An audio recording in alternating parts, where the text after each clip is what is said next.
संदीप जैन साहब और सचिदानंद उत्तरकर, आप दोनों का ही स्वागत है। गुड मॉर्निंग जैन साहब, शुरुआत आप कीजिए अपनी लॉन्ग टर्म पिक के साथ।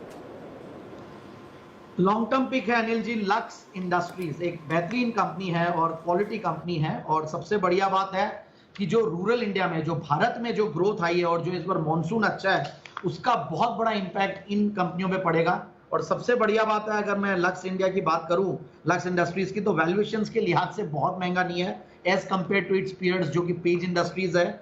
और दूसरी बात यह है कि इस कंपनी में जो रिटर्न ऑन कैपिटल एम्प्लॉयड है करीब 28-29% है, रिटर्न ऑन इक्विटी करीब 28%, ग्रोथ भी कंपनी 8 से 10% की दे रही है और डेट्स बहुत कम है, 125 करोड़ के, ऑलमोस्ट नेग्लिजिबल मान सकते हैं 3000 करोड़ की मार्केट कैप में। और एक और बढ़िया बात लक्स इंडस्ट्रीज में जो मुझे लगती है, पिछले कुछ महीनों में इंस्टीट्यूशंस ने बहुत अच्छा अपना स्टेक बढ़ाया है, तो इन सबको देखते हुए लगता है कि ये स्टॉक बहुत बढ़िया कर सकता है। और जो पेनिट्रेशन रूरल इंडिया में होने वाला है वो अभी भी बहुत कम है और मैं ये कहूंगा कि आने वाले सालों में ये कंपनियां सारी ग्रो करेगी। और इनमें से इनका तो बहुत बड़े जो ब्रांड एम्बेसडर है वो भी एक बहुत बड़े फिल्म स्टार है।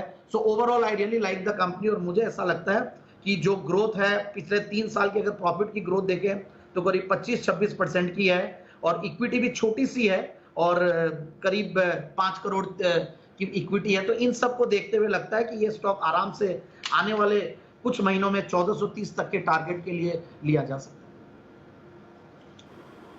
ओके, 1400 रुपये तक के टारगेट के लिए यहाँ पर खरीदारी करने की राय है। लक्स, ये कौन सा वाला लक्स है? वो अपना लक पहन के चलो, ये वो वाला लक्स है कि कौन सा है? इसकी टैगलाइन क्या है? जैन साहब, लक्स कोजी अंदर का मामला है। आइए पोजिशनल स्टॉक के तौर पर लेते हैं जैन साहब का स्टॉक। जैन साहब बताइए, कौन सा स्टॉक है आपको पसंद पोजिशनल ट्रेड करने के लिए आज से?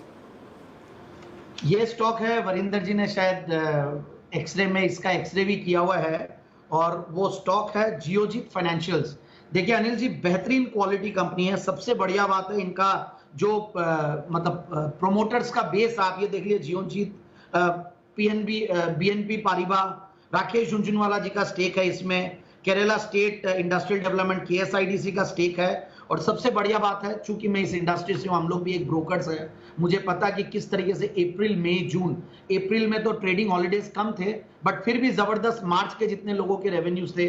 आप आईसीआईसीआई डायरेक्ट, मैंने आईसीआईसीआई सिक्योरिटीज रेकमेंड किया था, उनका कल 5paisa.com का रिजल्ट आया, सब बहुत बढ़िया आए हैं। फिर उसके बाद मई में बेहतरीन, मतलब अप्रैल से भी आई थिंक 30-40% का ऊपर का रेवेन्यू, फिर मई से जून में एक्स्ट्रा और revenue. So overall all these companies are doing very well और मुझे ऐसा लगता है कि जियोजीत फाइनेंशियल्स 1000 करोड़ की सिर्फ मार्केट कैप की कंपनी है और वैल्यूएशंस भी बहुत सस्ते हैं और ऊपर के लेवल्स मुझे लगते हैं कि आराम से ये 50 रुपए तक छू सकता है। और इस बार जो रेवेन्यूज की अगर हम बात करें क्वार्टरली, अगर मार्च का ही रेवेन्यू बहुत अच्छा है इनका, तो उस हिसाब से मुझे लगता है कि मार्च में अगर आप ये इनके नेट प्रॉफिट्स देखें तो करीब 35 करोड़ के थे और टीटीएम बेसिस पे 47 करोड़ के, 305 करोड़ के टॉप लाइन पे। और आने वाले दिनों में मुझे पर्टिकुलरली ये जो मार्च है, सॉरी मैं क्वार्टरली रिजल्ट्स की बात कर रहा था अनिल जी, मार्च 20 का 19 करोड़ का पैट है और वही मार्च 2019 में सिर्फ 6 करोड़ का पैट था। तो ये तो मार्च की बात कर रहा हूं, और जून का क्वार्टर बहुत ही बेहतरीन आने वाला है। मुझे लगता है ये स्टॉक आराम से मीडियम टर्म में 50 रुपए तक के लेवल्स बहुत इजीली छू के दिखा। आइए अब शॉर्ट टर्म पिक्स ले लेते हैं। जैन साहब बताइए आपके SPL mid cap short term pics.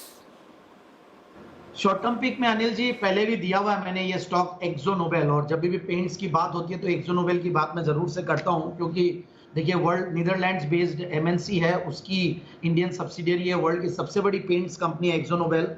और उसमें सबसे बढ़िया बात क्या है, एक्सो नोबेल में जो दूसरी पेंट्स कंपनियां, भले वो एशियन पेंट्स हो या कांसाई नेरोलेक हो या बर्जर पेंट्स हो, उनके सामने इसका वैल्यूएशन बहुत सस्ता है। और सबसे बढ़िया बात है 33 के पी मल्टीपल पे है, जीरो डेट कंपनी है, रिटर्न ऑन कैपिटल एम्प्लॉयड करीब 24-25% है, डिविडेंड ठीक ठाक देती है और डाउनसाइड रिस्क बहुत कम लगती है, 1650-1700 एक बहुत ही स्ट्रॉन्ग सपोर्ट लगता है। क्योंकि पूरे इस रैली में अभी तक ये स्टॉक ने पार्टिसिपेट नहीं किया, क्योंकि पहले ये थोड़ा चला हुआ स्टॉक था। और अब मुझे जो अच्छी बात और एक और लगती है इसमें कि पिछले जो 3 साल 5 साल की जो ग्रोथ है करीब 15% के लगभग है। क्रूड ऑयल जो अभी टूटा हुआ है, क्रूड ऑयल का बहुत बड़ा बेनिफिशियरी पेंट सेक्टर होता है। हालांकि डिमांड को लेकर थोड़ा प्रॉब्लम रह सकता है आने वाले कुछ क्वार्टर्स में, 6 से 9 महीने की अवधि की मैं टाइम दे रहा हूं।